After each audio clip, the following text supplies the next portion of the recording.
Roman, we've known each other for a long time, but our audience does not know who you are. I know why I asked you to come, because I want you to talk about your investments and maybe give a couple of suggestions to other investors how to pick companies. But before I do that, will you please state for our audience who you are and what you do?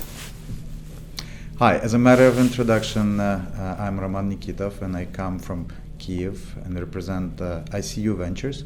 This is an early stage venture capital firm which invests in the companies that have ambition, global ambition, and global potential. We do focus on the companies that come from Eastern Europe, or sort of, as we like to say, have Eastern European DNA. We would like to bring these companies into the bigger audience and the bigger pools of capital right here, and with the help of Sasha and Sasha's event, it is exactly what we do. Because our companies are also pitching here. They have been selected through the process of, they've been selected by jury through a tedious process, and we, up until yesterday, didn't know which companies will actually pitch effectively. So yes. But you also have invested in some American companies in Silicon Valley as well. Yes. Out of the event last year, we actually brought 2 investments into our portfolio. So far, we actually an early venture capital firm, because the country where I come from, Ukraine, the ecosystem, the venture capital ecosystem is not really developed compared to here. And we're there to actually build and contribute to that and bring the companies here. At the same time, we have the companies that have been originating here, and we invest and use it as a diversification for investment for your Ukrainian investors. So 2 companies out of last year event are already in our portfolio, and we're working to go better and further with them. Mm-hmm. How do you source your deals? How do you find companies? How do you decide that company deserves to be in your portfolio? How do you go about it? Well, basically, at the moment we have 2.5 home markets, as we say. All of them start with you.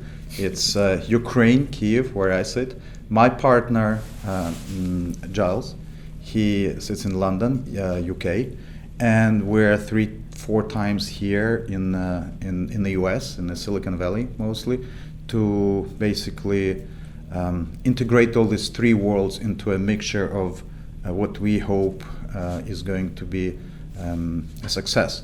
Mm-hmm. And the sourcing is very simple. In Ukraine, it is simple just because we sit there locally. The companies know about us. We're quite a significant asset management firm in Ukraine, and basically venture capital is just one side of our business. But when you invest, do you lead a deal or you join a syndication? You know what? We are really indifferent at this point of time, because leading the deal requires not only the capital, but also it requires time, mm-hmm. effort, and it requires a deep knowledge and understanding. We cannot pretend we understand each and every sector very deeply. We're learning as we go with every investment, every company, every minute, and this is a great place to be. At the same time, where we need to lead, we lead. Where we can follow, we follow. So it's mostly up to the companies and the situation how we approach things. How do you yourself decide if a deal is successful or not? Can you look at your portfolio now and see, have you had any exits yet? No, we haven't. It's been a little less than 2 years since we actually made diversified. Yeah, since we started okay. investment. Mm-hmm. So, but we've just run through our internal annual review and have used this, 4 boxes of kind of stars, dogs, and BCG approach. Turkeys. Turkeys. And we have made 8 investments, 3 of which are basically we consider stars. They're going very well. They're capitalizing very well. They have been through rounds that have exceeded the valuation at which we entered. So do the continuous valuation to see the health of the company throughout? You know what? Valuation is just an international measurement of whether you're successful or not. We heard from the key speaker, which I love. Thank you very much. Would love to get introduced. Yeah, he'll to come. that guy. He'll come back to that. He's a great guy. He's a star. He's a star. Yeah. And so one of the measurements of success is obviously in dollar value, in capital gain. There are different measures. Ultimate measure, as we know, and we've heard from the speaker today, is basically the ultimate measure of belief. It's basically a combination of belief and impact. We also have a measurement of time, because my own conviction is that our time is basically an ultimate currency that we have, because we all make investments into something that we do, and this is a limited So you don't resource. want to run the company instead of the CEO, right? You just when people say that venture capital is smart money, what is the definition of smart for you? Well, smart, it's just like for me, it's almost a parent-child relationship, maybe a little bit, in a way that you're just there in case you need it. In case you don't, you cannot actually enforce. Try to enforce something on my 13-year-old girl and say, you have to do something. I mean, try to enforce your vision into the startup unless you actually sound convincing and and can relay. So we're there where we need it. If it's another pool of capital, we use our network to basically bring bigger pools of capital. If it's advice, starting from strategic, ending, with corporate governance, business processes, whatever we can do. So we're just there to be supporting the companies whichever way we can, building on our previous experience in different spheres. What mistakes do you think portfolio companies usually make, if you just have typical, and your own mistakes? Can you, whatever you want to do first. Have you made any mistakes? Oh yeah, I've Can been. you share I've been around, so there have been some mistakes. In terms of other people's mistakes, that's more fun to talk about always. Let's talk about other people's mistakes. Let's start with that. So the typical mistakes, I'm not sure they're typical, because mistakes. Common mistakes. What we've seen is that in many cases the founders are getting too absorbed with making sure the product is perfect, without losing the touch with whether this perfection is actually something that other people want. Things that we use are not perfect, and maybe there is technology behind which... Skype is still not perfect, right? No, okay, we'll cut that. We're not discussing other people's companies.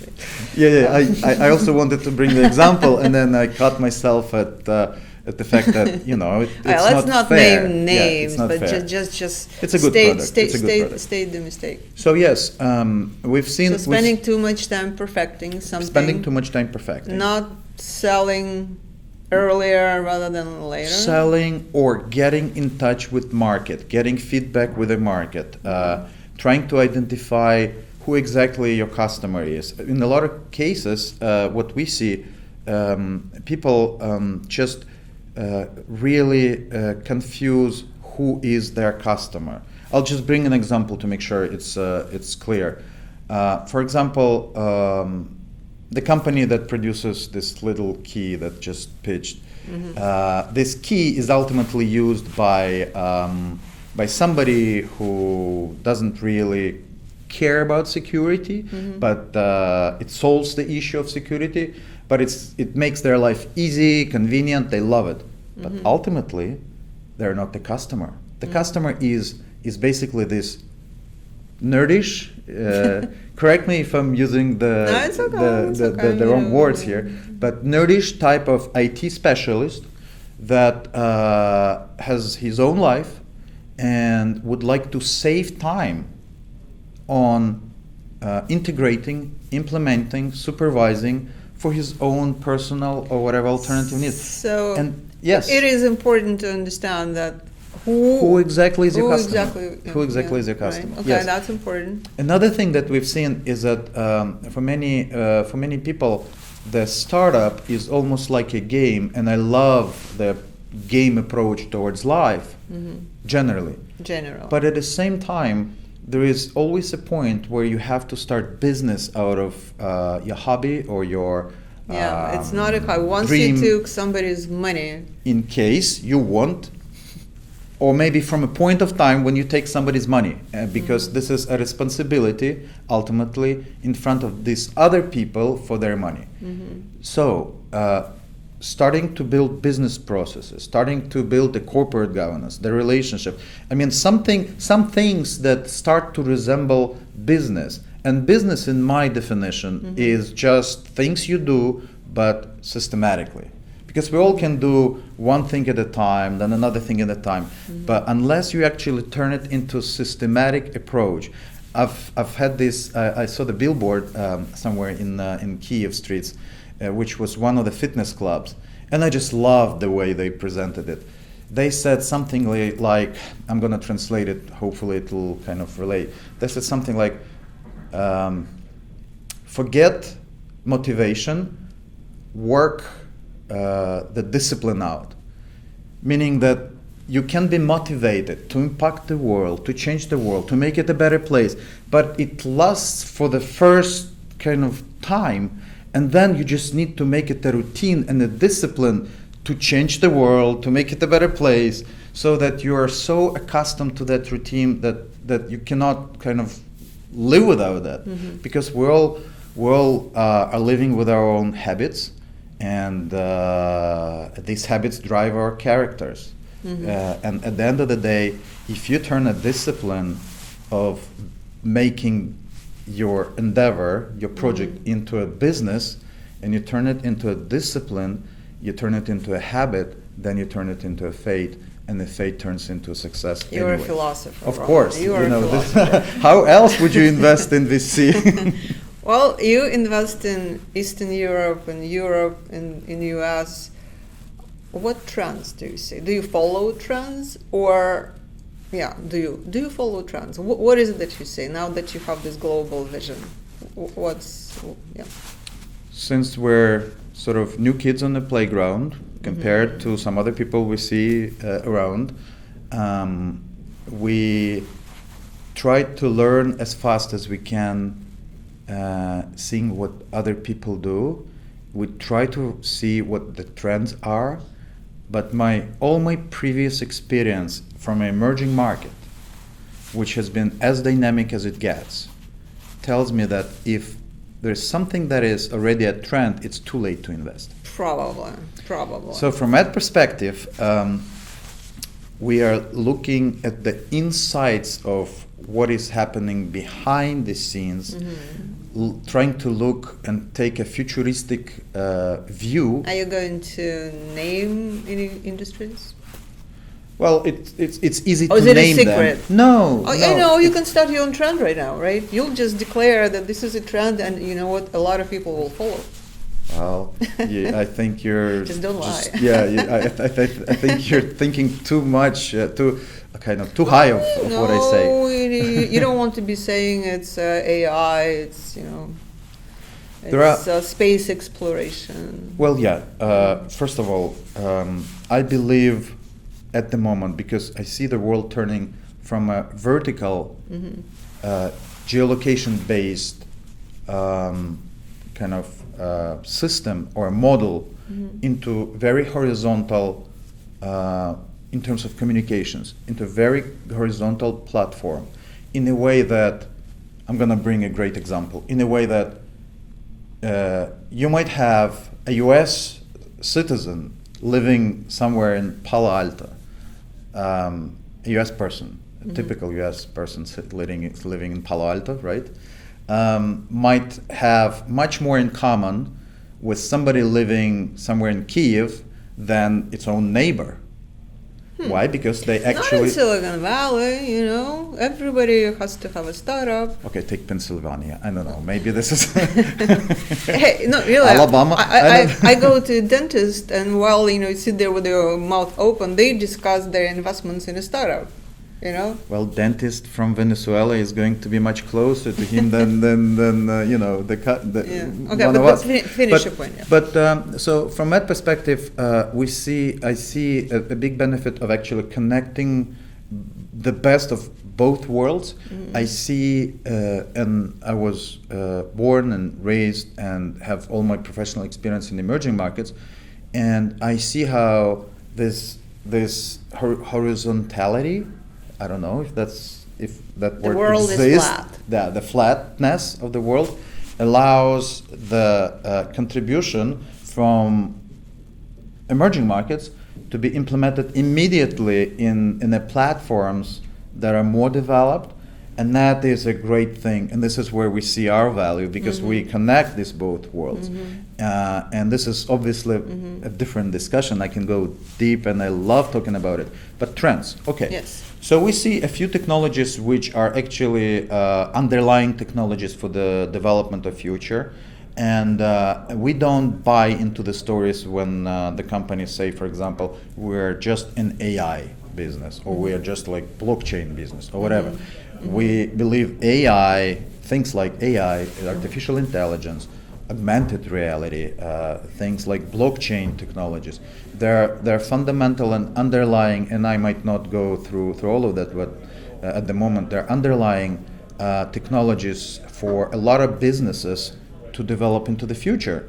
And what we want to see is the use cases of these technologies that would allow the projects to monetize using this base of fundamental technologies into something which would make the world a better place, yeah, as a general concept, and basically allow the projects for their own sustainability, meaning that they will be self-funding and making money and generating funds, so that you don't have to support it all the time. They will be self-sustainable business models. In the current world definitions, maybe tomorrow we will not be counting, capital gains and revenues and gross margins. Oh, we'll have what? We'll have the universal basic income, and nobody will have to actually... Well, maybe we'll have a utility of human happiness and say, does this project make you happy? And it's like, yes. And we will be able to take a device and measure your happiness. Like, oh, this project is evaluation has just risen because the number of people that it makes happy. The fastest growth I'm just making in the investment industry in California now is cannabis. Okay, so I think we're getting closer. Do you really want to talk about it, or? Okay, no, right. Because but anyway, we're talking about we don't companies. invest Right, in cannabis. Okay. But I mean, now it's a legitimate industry to invest. All I'm saying is just well, where I come from, it's still illegal. Okay, then we are not talking about it. Let's talk about disruption. It's actually, if you look at it, the disruption happens from outside the industry. Airbnb was not started by the hotel specialist, right? Yeah. You can think, if you look carefully at all the industries that have been changed, they have been changed by an outsider. So in that sense, I think that the next disruption might happen when somebody will decide to change the way we do, and then you just add X. Anything could be disrupted. Here is my question for you.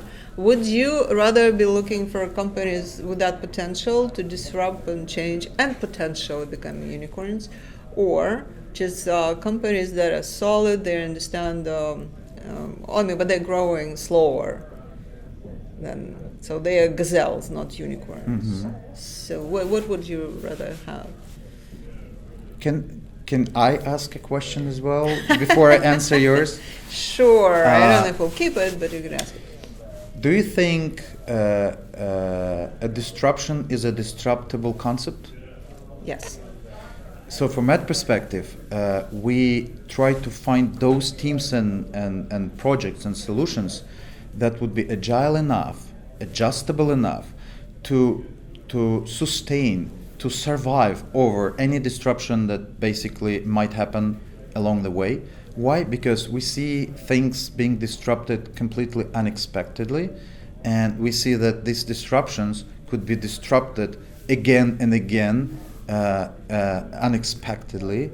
And that's why if you're riding on a wave of disruption, it's not sustainable anyway.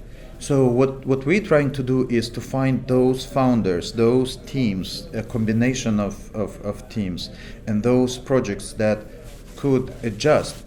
There are a lot of projects, a lot of companies that we know that started, that have done something that we know, have disrupted markets that we know, but they have started with a completely different idea. It was their pivoting, as they call here, that led to ultimate disruption and ultimate product that as we know it. And this is exactly what is so key, because we see the world changing so fast. Before we thought the emerging markets were the only kind of place where things have been, rolling and been unstable, and it was a seeming, we see illusionary sense of stability in more developed markets.